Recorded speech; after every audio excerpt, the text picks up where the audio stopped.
everybody. Welcome to Near Mint Condition, a channel where you can be part of a positive, honest community and lay claim to some comic book knowledge, such as our wonderful guest, who is, I was pointing at you. You were pointing at me. Creating wonderful comics.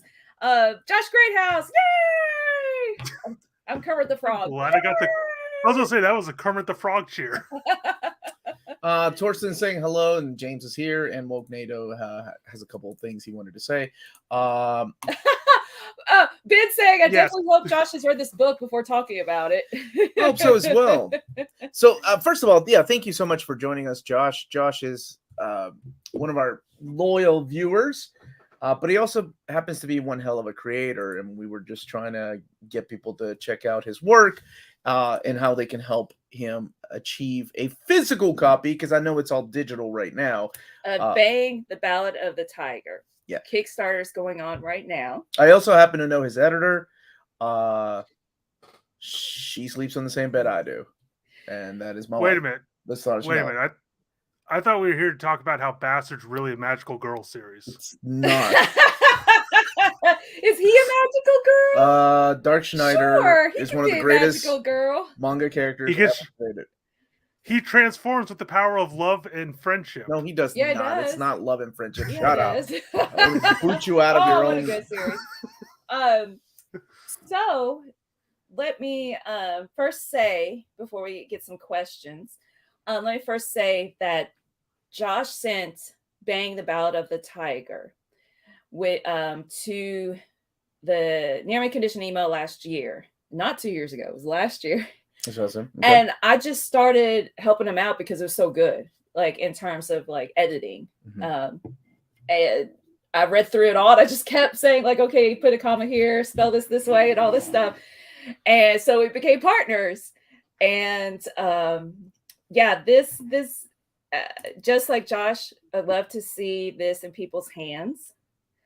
So, are you going to be rapping the plot for us with a beat laid down by Omar? You don't want me laying down beats right now. You don't want me laying down raps. You know what? I want you. So I think a good place to start is what inspired you and what kind of genre Bang, the Ballad Tiger is, while we throw up some artwork here on the screen. So a couple things. Like one, the big genre one would say is fantasy, but the first one that always comes to mind with me is action. The problem is nowadays when you say action, it's usually dudes with guns. Yep. But what's nice about, especially setting in a fantasy world. Okay, I'll take over first. Okay, sorry, we're getting it so that we'd be on the side. This is so entertaining. Yeah, it's very limited to what you can do. Woo! Fancy. We are professionals. It's 100%. What's up, Gus Buzz? Yeah. But it's because there's pictures. You can't do that. It's not a video. Okay. All right. I'm sorry. Go ahead, Josh. But what I was so the cool thing with this, it's being fantasy, but it's also action. So the cool thing with, I love action movies. I'm a huge fan of like John Wick, Jackie Chan. I can go down the list. The problem with a lot of movies, though, you almost have to suspend like the use of guns, because it's like, well, and especially in any Jackie Chan film, it's like, why are they not just shooting a gun at him? So setting this in fantasy is just straight up action. But the other thing I've been trying to do with this, there's a lot of tropes and a lot of the same old kind of stuff you see with fantasy. I've been trying to change it a little bit. So like one big one is most fantasy, the kingdom's under attack. The horde is about to take over, and the whole story is them repelling it. In this story, the kingdom has fallen. That's the very beginning. The empire has taken over, a brand new government. One of the first things they do is make an example out of our poor Bang and kick her out of the village. Hey, there she is. There she is. And you mentioned in a video that we'll be showing later that you were inspired by Dragon Ball, correct? Correct. Oh, yeah. So inspiration-wise, this is definitely like a love letter to Dragon Ball. I literally took Toriyama's color palette and used it as my own. And at this point, I think I've probably used it more than he has over his career. I can see that. Why don't you explain that, like the tones for people that don't know what, if they've never read Dragon Ball? How about, would you like this page or this page? It all works. So what I did is like originally, like way back in the day, printing was first black and white. Then it was limited color palettes. And if you look at like Fist of the North Star, some older manga, it's tones of red. I don't know how Akira Toriyama got away with it, but he got tones of red, yellow, and a bluish gray. So the thing I did was I kind of cheated on this. I have 5 reds because pink is kind of a weird color, 4 yellows, 4 blues, cool grays and warm grays, and that's it. So it's the kind of thing, no matter the page, because this is all from chapter 1, but it's all using that limited palette. And it's the kind of thing, when I first started this, I'm like, I don't know how many colors I can pull out of this. Now it seems like, I don't know, I'll go back to like my normal palette, which is like 100 and something. I'm like, this is way too many choices.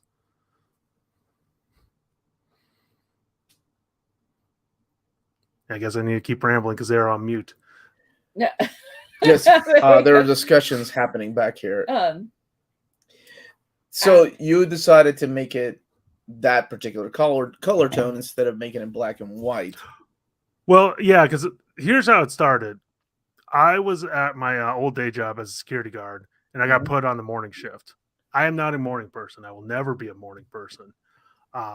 So I have another comic that I was working on. I'm like, well, I don't want to work on my real book. I don't want to ruin it with me half awake. So let's do some sketches or do something because with that job, as long as no one was around, I could draw. So I did some character designs. Then I did a test sample. I'm like, well, okay, this is kind of fun. So I did the first 5 pages, which was the pages we had up previous. Then it was like, all right, I'm having a lot of fun with this. Let's write an issue. So, because it was just another 22 pages. Wrote that and showed it to a couple of my friends. And I love my friends. My friends aren't the warm supporting types. Because usually when I show them stuff, they're like, nah, I don't know. Yeah, we're glad you're enjoying this. This is like the first project where they looked at it and they're like, yeah, this is actually good. Did you draw this? I'm like, thank you. Thank you, guys. Yes, I yes, think, you did. I think I may have mentioned that to Melanie, the first time you were on and when we met you at Heroes Con, that you're a really talented guy. And I think that's one of the reasons why I wanted you to come on and showcase your artwork and hopefully, help this Kickstarter going to get this book published. Because I think it does deserve to have a physical copy. Otherwise, you wouldn't be here with the home of collected editions. So I think it's really cool. So right now, people can only read it digitally, correct? That's 100% correct. It's on Webtoons and Patreon. Okay. So through Webtoons and Patreon, that's the only way to read it. But this Kickstarter will help you create a physical copy of Volume 1, Volume 2. Tell me about the Kickstarter. So the way the Kickstarter works is it's going to be a 5 by.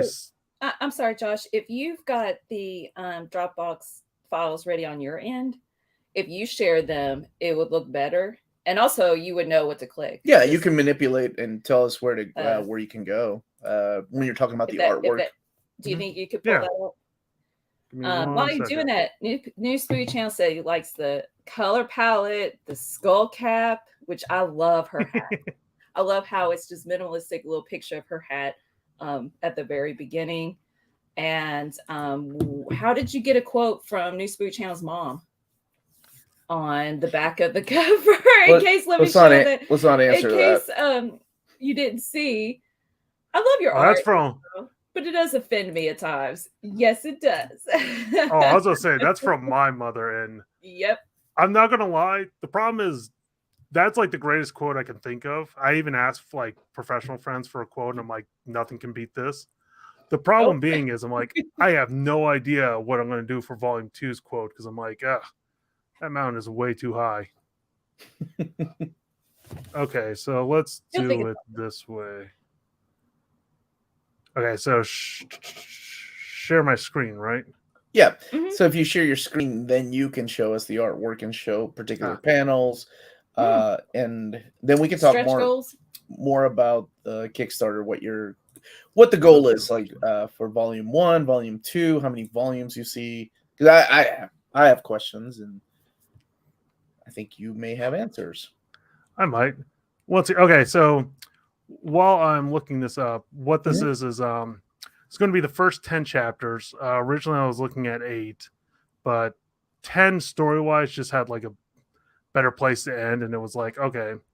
And so the dimensions of the book size are going to be 5x7, which is if you have like a 7Cs, that's a typical 7Cs volume. So Mhm. um Manga. now He's talking about manga, by the way. yeah, so 100% this is me, I'm not going to lie, stealing from can't do it that way. If you Let's just can't, do no this worries. way. I've got an RN. Nah, I was trying to do something clever and it's not letting me do something clever. Mhm. Here's the spine of the 5x7. So you want connecting spines? Yeah, hence why. Ooh, no, I don't want to do that. Okay, yeah, we can't do that without me closing this down. So Okay. no share. Okay. Um, So wait, go back to the spines. Sure. So it's a couple things because I know, like I said, we're at the home of collected editions, and I'm kind of the weird one with the digital only right now. I looked at a bunch of spines, but it was a couple things. One, I definitely want connected spines. Two, right now I'm working on chapter 15, so I'm halfway through volume 2. Number wise, I'm not quite sure how many volumes this is going to be, in honest. Okay. And because the thing is, I have like 3 major points I want to get to. I'm not even at the first point yet. I'm setting it up, so we're about to get to that point, and it's the kind of thing. So there's definitely an end to mine. There's a lot in between. Now, since I wanted to have a connected spine, it's easier to kind of design ahead of time. So Because you know how many pages each volume will have. Well, each one's going to have 248 because they're going to be 10 chapters each. Mm-hmm. So it's the kind of thing. Once I'm looking at printing up volume 2, I would then go design 4 and 5, just to kind of jump ahead.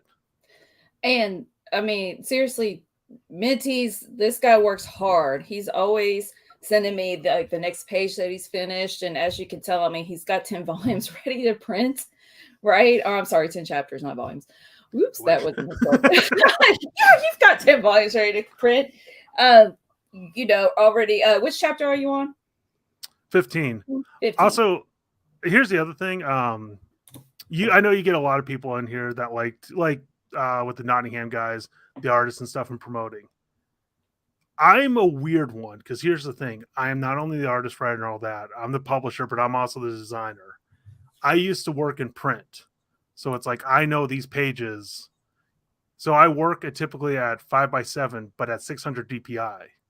So later down the line, if this thing gets big enough, yeah, I can have a collected edition. I can have an oversized book. You can have a hardcover. 14. Yeah. Oh man, I want to have a hardcover now I know. Yeah, and these things. Okay, so one thing I need to jump in here and start talking about a couple things. Number one, this is when creators approach me and ask to be on my channel and to promote their work, I always ask them the same kind of questions. And Josh is no different. Like, what's the end goal? Are we talking about a physical release later? Are we talking about web chapters and then they get a physical release? The promise of a physical release? Are you going through Kickstarter, Indiegogo? The benefit that some of the creators have sometimes is that they have a name that has been around in comics for 30 years, 20 years, right? Mm-hmm. Yeah. So it's harder for somebody like Josh, who hasn't had things published previously by either the big two or independent stuff either. So I think it's very commendable of people like that are trying to reach. Wait, here, hold it up. Well, I was about to say, I hear you because I don't have a name, but your name is Josh Greathouse. You do have a name. That's true, but it's also because like this is one of the first covers I did for Boom Comics back in the day. Mm-hmm. So the thing is, I've worked. Do it again. What book was that? The regular show. The regular show. Nice. So what I'm saying, my point is that these Kickstarters and goals and, whenever they're trying to do this, it is a very commendable thing. It's like, hey, I'm putting everything I have into this. I just need to get, people to notice me and to notice my work. So how with Kickstarter, what made you go the Kickstarter route? Let's talk about that instead of like And that goes along with Torsten's question. Yeah, and that is a legit question that Torsten has. But what made you go down the Kickstarter route instead of like, oh, I'm going to reach out to Dark Horse, or I'm going to reach out to Image, or maybe you have? And these are questions that I always ask people. Oh yeah, so I'm just going to be honestly, it's easier to just be honest. My first plan was to go out to a publisher. Okay. The fun fact about that was, I forget who I was looking at. One of the frequently asked question was, do not come to us if you have a long fantasy epic. And I'm like, yeah, whoops. That's what you got. Yep. 2, for better or for worse, this is definitely, I looked at kind of manga, and especially the smaller book size, like producing it that way. Not a lot of companies are doing that. So it's kind of like, okay. And especially like you get a company like Viz, they only want black and white. So I'm this nice, weird middle ground of everything. Yeah. Now, why Kickstarter? One, I've been with Kickstarter since the very beginning. I've backed almost 100 projects. Oh my gosh. That's awesome. Did they all come through? Did all the projects come through, Josh? Not at all. Not at all. Now, here's the other thing, though. It's so the reason why this is kind of me swinging for the fence, because in a perfect world, it's like, yeah, this book gets produced, we can move on to volume 2. If it doesn't, because it can happen, it's a couple things. One, depending on the percentage I get. So it's like, if I'm getting close to like, if I get to like 75, 80%, it's like, okay, let me retool a couple things and try again. Let's say gets less than 50. Then it's like, okay, let's go back to the drawing board. And it's like, I'll probably print up like 3-in-1s, try to get around like a smaller percentage point and go through the con circuit and slowly build up the name that way. One way or another, the sun's going to set. I'm going to keep drawing this book, because at the end of the day, I'm having so much fun on this. Like, I can tell you all the cool points. I can be like, oh yeah, this is why you should read it. But I'm gonna be honest, how much media do we like get that's just people are miserable on? And especially film and television, the majority of that aren't people enjoying it. And you can kind of tell. It's weird. You might not be able to pinpoint it, but there's something about it where it's like, there's not something clicking. When someone's having pure joy, it clicks. Right. So, and that's what we try to focus on, definitely on this channel. Let me delve a little bit into the story before we show like the prices and the stretch goals, because James did mention a great point about it only being $20 instead of most of the time 30 or over. And right? And the thing about Kickstarter too, for anybody that has never kickstarted anything, it's a little different than Indiegogo. Josh, do you know exactly, like, okay, say somebody buys the book for $20 and it doesn't get kickstarted. Worst case scenario, right? They get their money back. Is that the way it works? Yeah, so it's kind of weird. Like when I first started using Kickstarter, that was a major platform. Then Indiegogo kind of popped up. Yeah. I got nothing against Indiegogo, but like my worst case scenario is getting the money and not being able to fulfill a project. Mm-hmm. And it's like, that's one reason why you have to set certain prices. So with Kickstarter, you back it. Let's say we don't make the goal. You don't lose anything. Not, right. I don't, and it's the kind of thing I can't see. I can't see your information until the project's backed up. So it's like, it's like Kickstarter protects you 100%. Mm-hmm. Indiegogo, you can set it where it's like, oh, I get, I made 3,000 out of 12. I'll take the 3,000.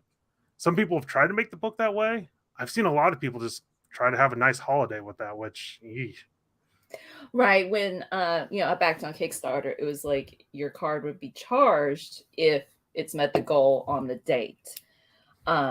So let's get more into the story with, you mentioned that Bang is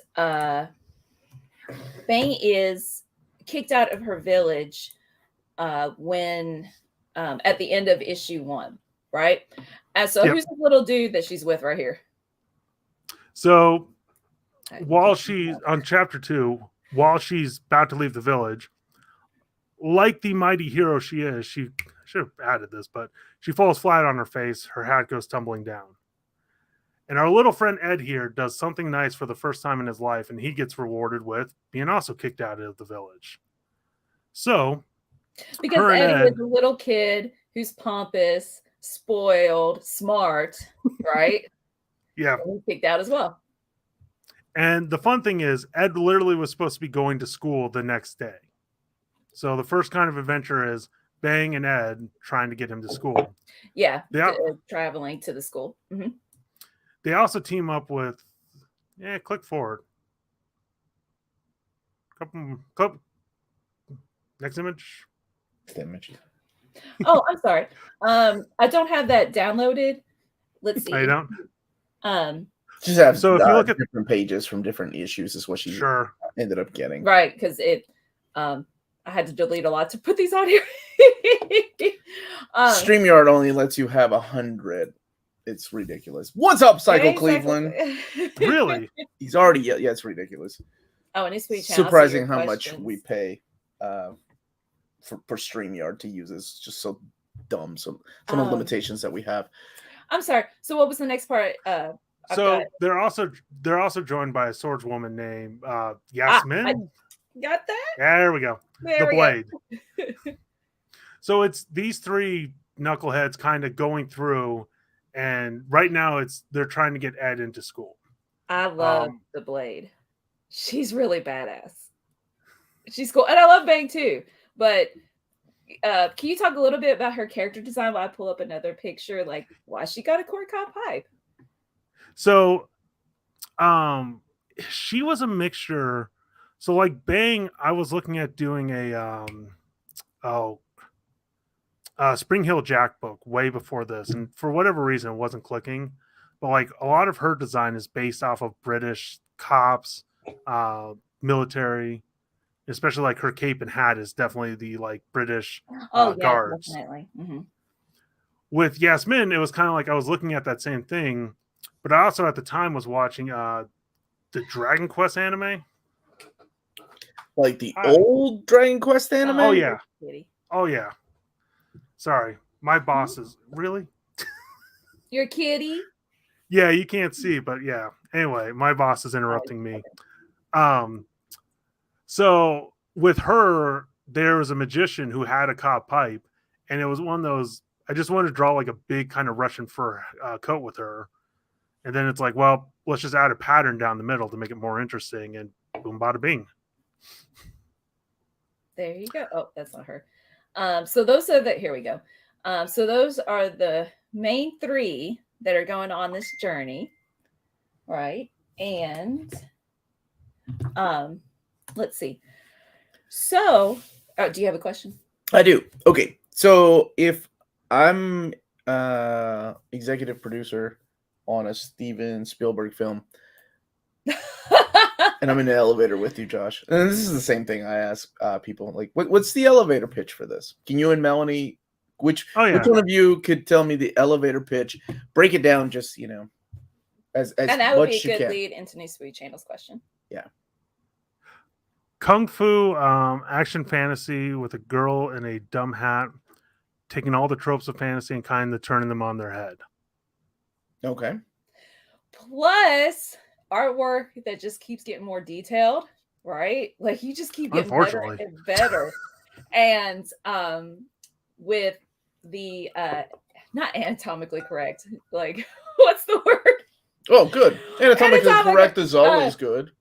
Realistic fighting style, but also in fantasy. Oh, that. Because you said you studied how to draw people fighting. And that was one thing impressed me. I'm like, oh, that looks like she's actually kicking. That was when Paul Gulacsi was doing the Master Kung Fu. That was one of the coolest things about his art, was that he studied like people's martial arts, like whenever they were fighting. So the artwork, panel by panel, in the flow of the book. Oh, there you go. Was that you're holding up? So in Japan, because I'm a weeb, but they have reference books for everything. Oh, yes, they do. like, and I mean everything. So literally, this is a hand-to-hand combat book. Which shows how much work and heart you put into this. Women with swords, dudes with swords. Is that what the magazine is called? Dudes with Swords? I don't know. How do I not have a monthly subscription to Dude with Swords? Dudes with Swords. I don't think you understand. This is literally just like a soft cover book. And it's literally just I like... understand. My brother's also an artist, and he loves those books. I think they're great. And the fact that you're actually looking at that instead of, whenever... sometimes when comic book artists get inspiration, they're only inspired by comic book artists, right? Mm-hmm. So it's like people are mimicking Jim Lee's style when it comes to action sequences without actually looking at action sequences in movies or like what you're looking at. So I admire people that do that. Right, you're putting in a study. Yeah, because I mean, in your style. Yeah, you never stop learning. I think it's great. I was gonna say, because it's also me and every white woman uses Pinterest, but instead of planning weddings, I literally have a board for action. I look at perler bead patterns, not weddings. See? I've never been to Pinterest, so you're not a white woman. You may be right in that assumption. We don't stereotype on this channel, but you may be right in that assumption. I don't know. How long have you been developing the story? Do you have the series ending planned out? I know the answer. Or is it an ongoing story experience? So, yes. Yes. What, to all of them? Well, yes, because here's the thing. It was one of those, when I started, I'm like, when I decided to kind of like, after issue 1, I'm like, well, I know what the last page was, but I had no idea what the final ending was. A couple months later, and the way I like to work, I like to daydream and not write a lot of stuff down, which sounds kind of weird, which I might have to do later when the memory fades. But as of right now, my memory's good. So it's the kind of thing, if something goes away, I'm like, that was a weak idea. But if it sticks around and kind of like bounces around in my head, and slowly like it will change and kind of get there. And that's how I got to the ending, so it's the kind of thing I knew like vaguely where I wanted to go. But long story short, like from page 1, I have a clue to the final villain and who gets introduced in this volume. So it's the kind of thing, it's going to be a little bit of a slow burn, but I set it up where, if it's the kind of thing I need to, I can kind of pull that parachute and end it. But my goal is I'm having so much fun. I want this to last. So, because like I said, I got major story beats set up because Melanie's read my pitch. She knows like there's certain areas I'm planning on going, but it's I feel like a lot of stuff, the ending's important, but it's more, I don't know, the journey. Because like, okay, good example, like almost any Western comic, like say like X-Men, you're excited about the events and what leads up to and how it goes. Most people don't really talk about the endings that often of an event or something. Oh, the events. Yeah. Because it's like, and that's kind of more what I'm going for. And someone brought up Journey to the West, kind of like that, because it's like, it's more about, like I said, the actual events and the journey. So, because in this volume, I got Bane getting kicked out, got some bandits, got a bear, goblins, because you kind of have to in a fantasy novel. A giant creature with no eyes, a black dude. This guy, this prince, I'm like, oh, I hope he comes back. I really liked him. Look at this gorgeous these gorgeous 2 panels here when they are fighting, because it's a lot of fun. It's like, let's fight. Oh, we gotta fight some more, right? And just really quick, speaking of panels, I really like your setup, how you panel pages, such as this with the flow, with that kind of arrow shape in the background, or just like second by second split right there. There's one more where I love this one. And where is she split between 3 panels? Like her body is split between. Next one. oh gosh, I don't know. Like, oh, here we go. Thank you. Yeah, that's really cool. I was say because another big inspiration of mine is Genji Tartakovsky's Samurai Jack and Primal. Yes. Because especially me, I write this, but my goal is if I don't have to have word balloons, I will be there 100%. That's what we're just talking about today. So when you were thinking about this, you were thinking about issues, and how many issues are going to be in the first? I don't want to call it tankobon to confuse people, so let's just call it 10 graphic novel. So 10 issues ready to print in the first graphic novel. Can I show the prices? Yep. And here's the thing. In the second volume, 10. In the third volume, 10. In the fourth volume, 12. Are you assuming 10? I can do maths. All right, so for the Kickstarter, you've got $5 for the PDF, the full book, all 10 chapters in a PDF. And then if you're back here for $20, you get the physical book, the first volume, and the PDF. And as you're going up here, you want to explain the rest? I took over. Yeah, and one thing I want to point out too, because like I said, I've been doing a lot of backing a lot of Kickstarters, and there seems to be a weird trend where it's like recently it's been like $50, $60, $70 for 48 pages, 60 pages. This book with cover has 252 pages, all ready to go. Like, just need to do like some final edits and making sure the printing works. But it was very important for me to have. And also, when I was looking at the PDF, say that again a little bit louder. How many pages? 252. 252 pages for $20. That's like two of the big twos, like standard graphic novels. Mm-hmm. How's my internet freaking out? No. Sorry. Anyway, professional. The other thing is, and I know if you're on the fence or money's a little tight, I wanted to make that PDF as cheap as possible. So hence the $5. $50 gets you 3 mini prints. $100. This one's made for retailers because it's literally 12 books for $100. I make some money, you make some money. Life is good. Head sketch, then full figure, original art. Thank you. That's your boss. And if you won't do it for me, do it for her. Oh, here, let me show her. Put her up. Oh, hey there, sweet. She kept talking? Yes, her full name is Abigail Buzzsaw Greathouse for a reason. Wow, that's an awesome name. So you also have some stretch goals here of what would be included on the book, correct? Correct. So meet our goal, throw in an extra print. 14, a little nicer cover with some spot UV. 16, improved paper. What paper are you currently looking at right now? If memory serves right, it was like a 75 pound, so it would go up to like an 85 pound.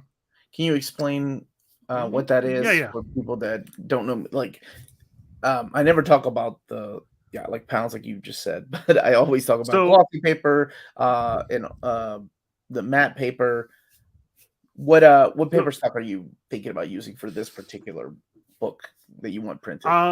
I'm probably thinking about a glossy. It's one of those.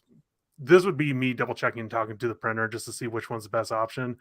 And here's the thing: a lot of people, I watch a lot of reviews. A lot of people love to talk about matte, glossy, and uncoated. Mm-hmm. But no one talks about weight. So if you pick up like a cheap book and the paper's like really thin, that's a less weight paper. The more pounds per paper, the thicker the book is. So like a standard one, like a very cheap book, you're getting like 50 pounds. Standard 75. High end, it's going to be like 100 pounds or more. Okay. Gotcha. All right. So it's standard, but unlocked is 16K. reach that goal, that would be, you said probably up to like 85. It'd be improved regardless. It would be improved. 20K, we can help Melanie with her figure collection. Yes. Bonus team. So talk to me about this hardcover, because I mean, sometimes in, like I told the guys from Nottingham, people won't pick up trade paperbacks. People, not that they're snooty, it's just that preferred format to them is hardcovers. And no matter how much I do hidden gems, no matter how much I try to push the fact like, hey, you're missing out on a great story, it doesn't matter. They want hardcovers because that embedded in their brain is the prestige format for owning books. Not me. Mm-hmm. Go ahead. Oh, okay. So talk to me about the hardcover. What are we looking at the same dimensions, just the hardcover backing, or are you looking to make it bigger? It would be the same dimensions, a little slightly, because the way a hardbound is, the cover has to be a little slightly bigger, but it'd be roughly around the same. And here's the thing, you know what? If we get to hardbound, especially at that price, and people want a little bigger, I'm not against making it a little bigger. The thing with that too is, I love hardbound. I prefer to get a hardbound. I'm one of those snooty people as well. So it's kind of thing I would love this whole series to You're be missing hardbound. great stories if you only get hardbacks. Did you not hear what I said, Oh John? no. Oh, I agree. No, here's the thing. I will get floppies. I will read digital. I will go any route, preferably hardbound, but you can only do so much. Gotcha. And then you've got magnets at 30K. Something fun. And then dust jacket. And here's the thing. If the dust jacket, any chance I get to design something, I would not be one of those that have like the same image on the dust jacket and the interior. So most likely the actual book would get a new design and the dust jacket would be moved to the other one. Gotcha. Okay.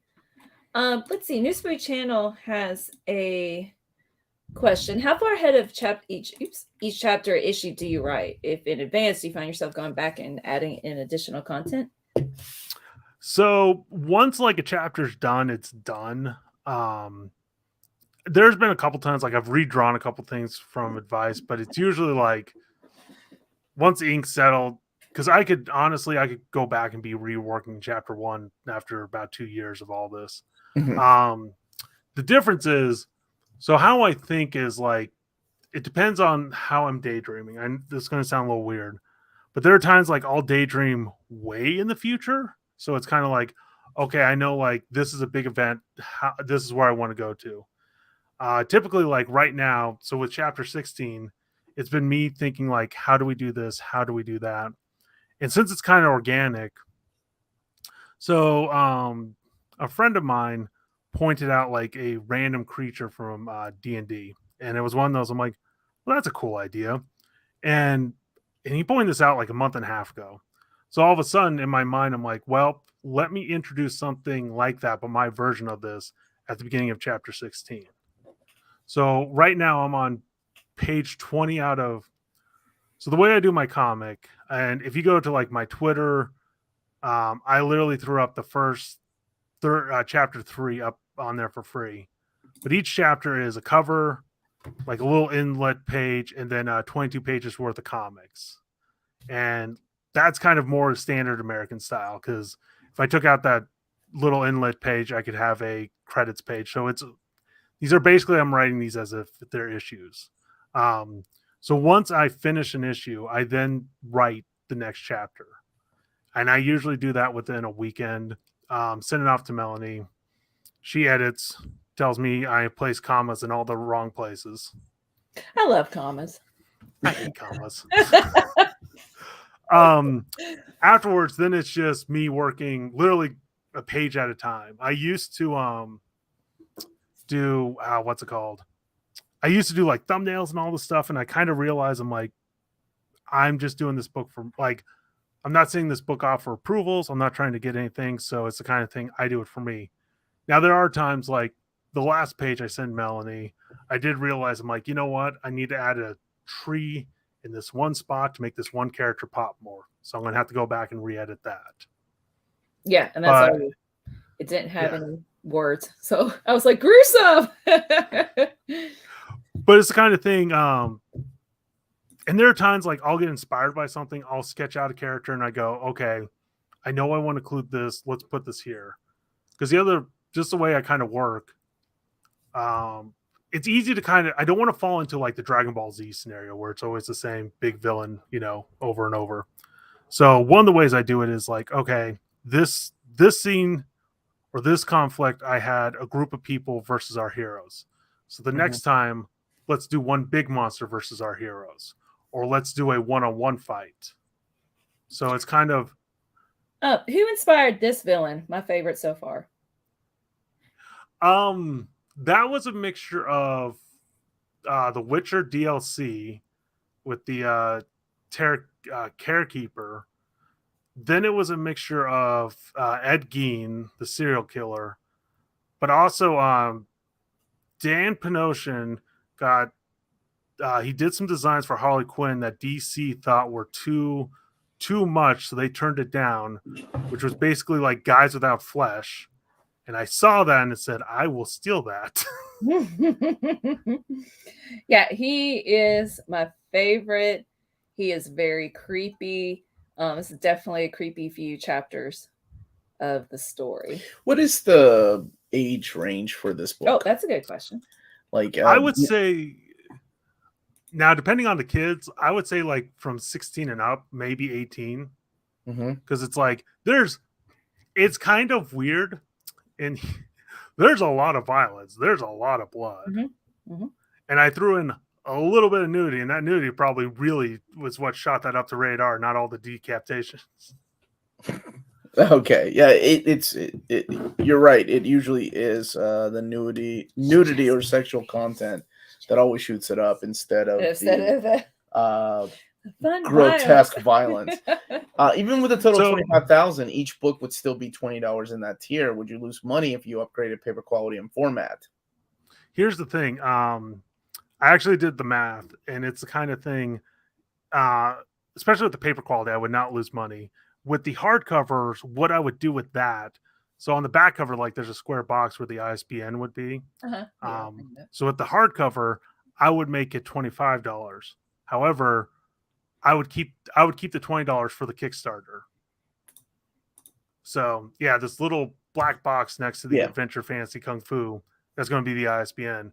But so basically, if we reach the hardcover, you guys are going to get it at $5 cheaper than the rest of the world. That sounds good. Torsten's also asking, what does your marketing strategy look like other than here? How are you promoting the Kickstarter?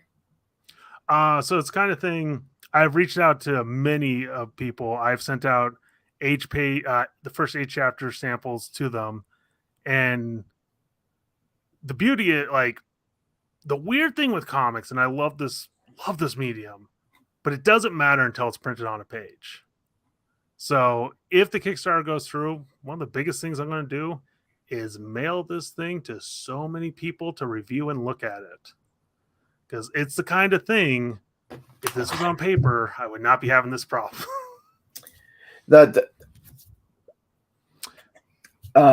Yes, because I've been approached a lot by content creators on, we get messages on Twitter and Instagram. They're like, dude, I love what you do. Can you highlight my book? And I'm like, yeah, of course. You can mail it here. And they were like, it's only digital right now. So I always tell them, because I love focusing on people's work, right? I think I'm like, when it comes really close to having a collected edition, let me know. And I will be happy to have you on, and I will be happy to showcase your book if you want to send me a copy. That's not a big deal. Because where we do focus on this on the channel is, physical format. It is collected editions. So the hardest thing to do. You're just lucky because I edited. And I've had people here try, get their books kickstarted too. So it's not, Josh isn't the first, but it's just difficult to showcase, like, the work and the dimensions. People like to see things physically. But you know what, Josh? It's not just Kickstarters or people trying to print. It's publishers. I've had Mhm. a publisher who always sets up his shows and spends, I have no idea how much money, refuse to send me physical copies. They're like, we'll give you some digital files. And I'm like, yeah, but like I show the book, I show the build. And they were like, yeah, we can't do that, but we'll send you digital copies. And this is a publisher that you've seen on my channel before. I've shown books from this publisher, and they won't even send me physical copies. It's a couple things, because like one, well, to answer James's question, two things with that. One, I've the dimensions I picked don't fit into the print on demand. Two, I am a snob. I'm a paper snob. Like, y'all think Omar's bad? I am. I'm not a notorious snob.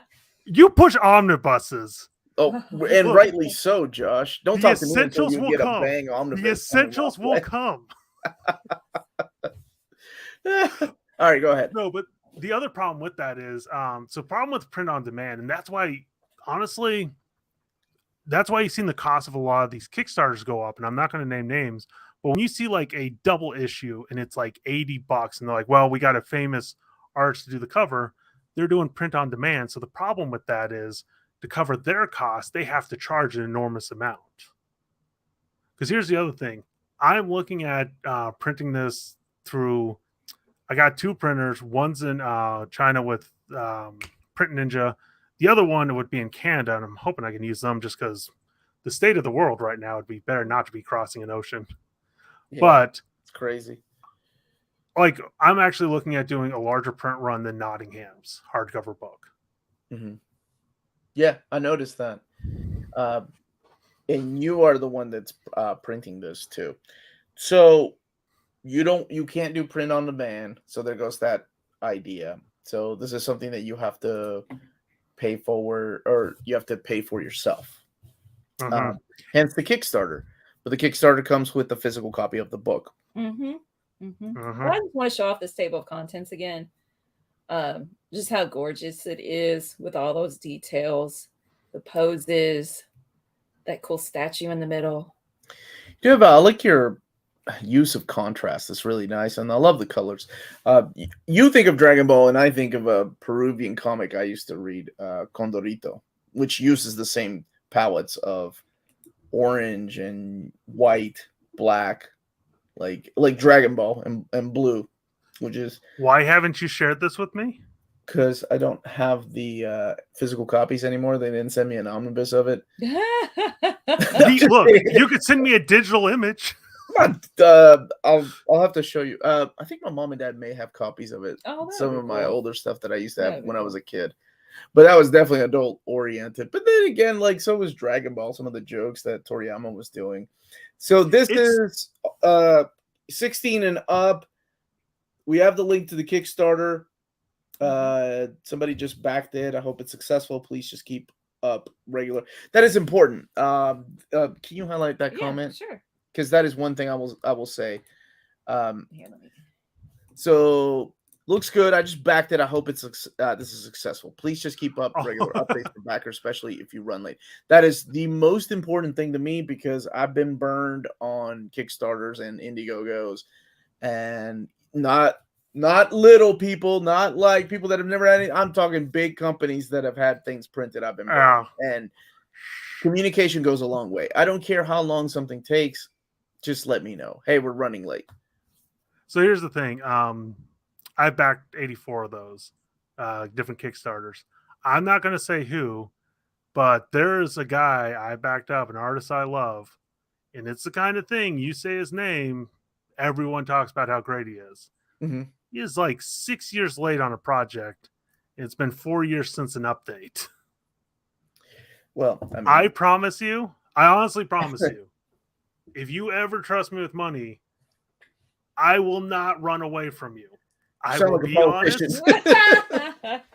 I will be there for it's literally here's the thing. If I burn a publisher, that's not good. But you can come back from that. You burn your fans, you're dead. Yeah. You're dead. Like, that's the industry. That's the game. Once the Kickstarter window closes, which is the end of this month, correct? Yes, the 29th. Will interested parties be able to acquire copies? Would you consider printing more copies down the line? Yes, and yes. So it's the kind of thing I would definitely look into, like an Amazon store, or at the very least, especially like if the Kickstarter went through, I would feel more comfortable doing an Indiegogo project. Where it's basically like, hey, we have these printed up. This is more of just a hot like that. Definitely look into getting a shop, printing that up. And the other thing is, and the reason, like with me designing the spines 1, 2, and 3, my hope is like by the time I need to print volume 2, I need to reprint volume 1. So it's the kind of thing, especially like I want to keep these at that smaller dimension. It's just easier to kind of roll that out. So that is my goal, is to kind of keep this going. What about the people overseas? Like, how is the how can you handle that? Because you yourself are going to, I assume, like most Kickstarters and Indiegogos, you're going to get all your books printed. If this is successful, you're going to be in charge of shipping this out. Are people overseas going to be able to get this? So the first thing that's going to happen after I get the money and I get the books in hand, I'm then going to ask Omar if I can talk to him about shipping a book overseas, because he's actually done that. It's not cheap. It's so I know it's not. It's the kind of thing. Yeah, I'm willing to do like the original art, not so much. Books, yes, overseas. I will say this, and I feel like a lot of American collectors are a little bit more stingy about digital, because I've noticed a lot more international people. Because there are some people who are like, I want to read this. Wow, you found this on Comixology. No, Let's put a pin in that. Yeah. So I would definitely, like, if you're kind of on the fence, a little worried that the PDF is going to be high quality, I do recommend that. No, because my plan was to originally put this out on Comixology, and then Amazon nuked Comixology. Yeah, they did. Mm-hmm. With So bar, if it's hard to ship internationally, is there other ways I can support? The PDF, and also here's the thing. Since this is all about me plugging myself, like I said, I do have a Patreon. If this doesn't go through, one, with the webtoons, we're on chapter 9. With the Patreon, we're on chapter 15. That's going to be in the description. Links in the description. Yep. Mm-hmm. And $3, to quote a smarter man than me, $3 gets you the archive. Was that Indiana Jones? I wish. That was Ed Piskor from what's it called? Cartoonist Kayfabe. Yep. Mm-hmm. Does he also print stuff digitally? No, he does his wonderful book, Red Room. He puts all that on Patreon first. Mm. Oh, gotcha. Yeah. Have you picked that book up yet? I'm waiting for a hardcover. The trade paperbacks are out. I know. I'll get to it. No, wait, I did. I bought it from him at the show, and he signed it to Omar. I did. That was one of the things that I did pick up, because I've been wanting to read it. It's on the kitchen table. Yeah. Some of my viewers hate it. Some of them are like, "Oh, this is really good." Some of them are thinking like, "Oh, this is grotesque for the sake of being grotesque."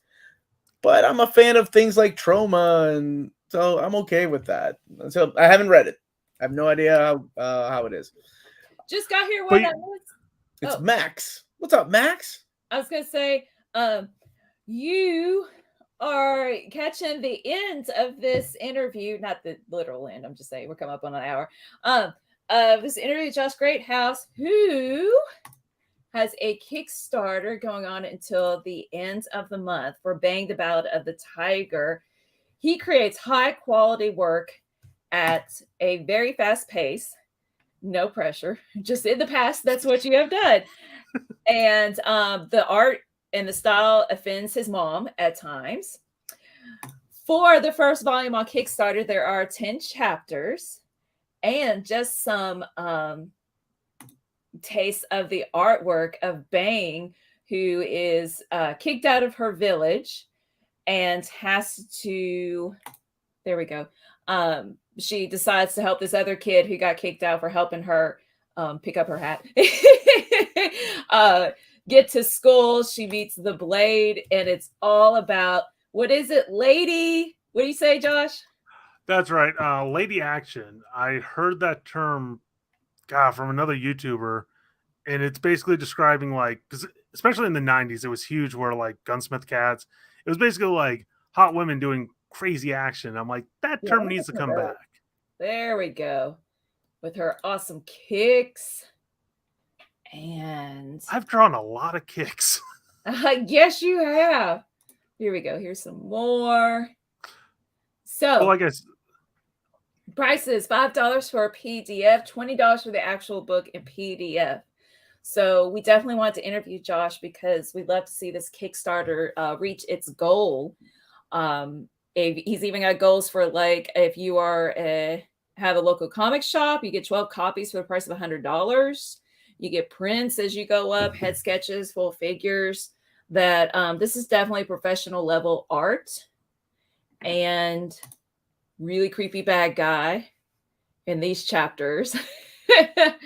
And remember, if you're worried about Kickstarters, I mean, the way that it works, if it's not funded, you don't have to worry about your money going missing and Josh pocketing the money and taking a vacation overseas. Because you're not charged unless you meet the goal. Yeah.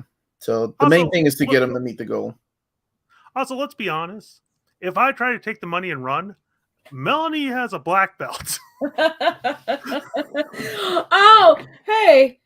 When does Melanie get an Easter egg cameo in the book? Yeah, Josh. I didn't even think of that. That's the $500 tier. Here's the fun fact. Even before I got to know them, before all of this, I have plans to like do Easter eggs for a lot of my favorite YouTube content. Yeah. And these two had a very special spot. That said, it's going to be a while because it's not. It's one of those like, this would fit perfectly way down the line. If Ed Pisker gets a spot before I do, you go be on his show. I mean, I wish. I was about to say, right now you guys are in the lead because this is 2 interviews in less than a year. I know you got a lot to deliver. True. I want to see this mug on some dude like what the cover the body of an Olympian god. Let's see. So New Spooky Shell's asking, and I see Partworks Comics readers answering as well. As someone new to Kickstarter, can interested parties back more than one tier or more than one quantity of a tier? No, usually it's like you can only back a tier, but whatever.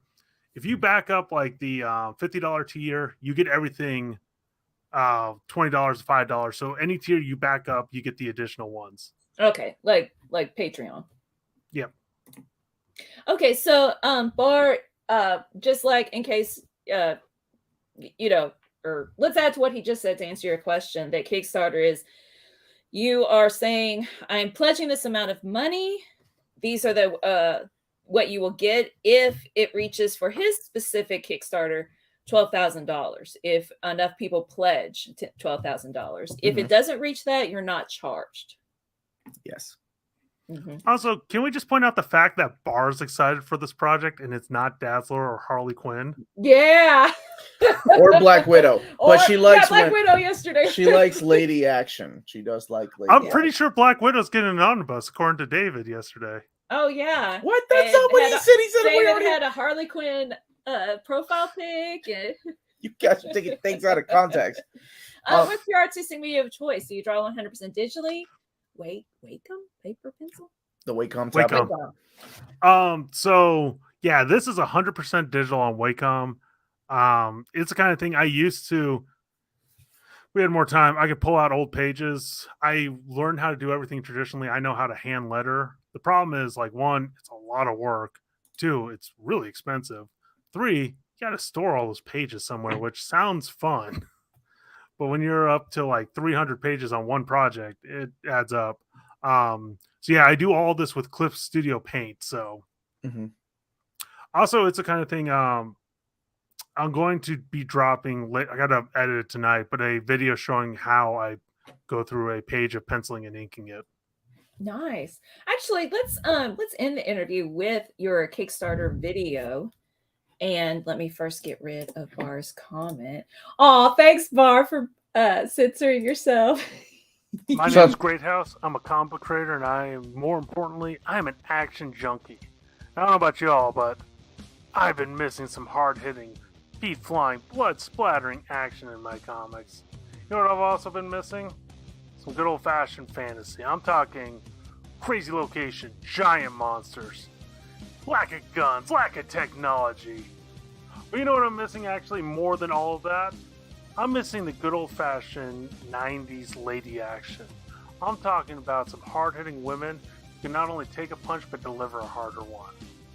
So you know what? I looked around and I said, I'm not seeing this anywhere. Let's make it. And that's what I'm here to talk about today. Bang, the Ballad of the Tiger. I'm talking about a girl in a goofy hat kicking some major butt.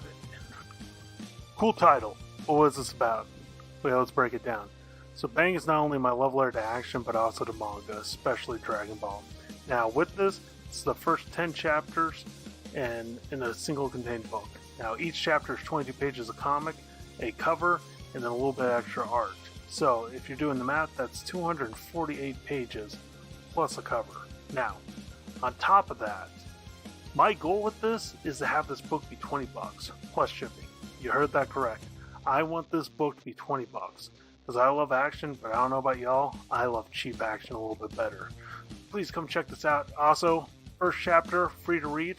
And if you want a little bit more, got it up on Webtoons. And if you want even a little bit more past that, got up on Patreon where I'm on chapter 15. So this series is continuing past 10 chapters, and I am excited to bring you it all. So thank you again for donation. Thank you for listening, and have a good one.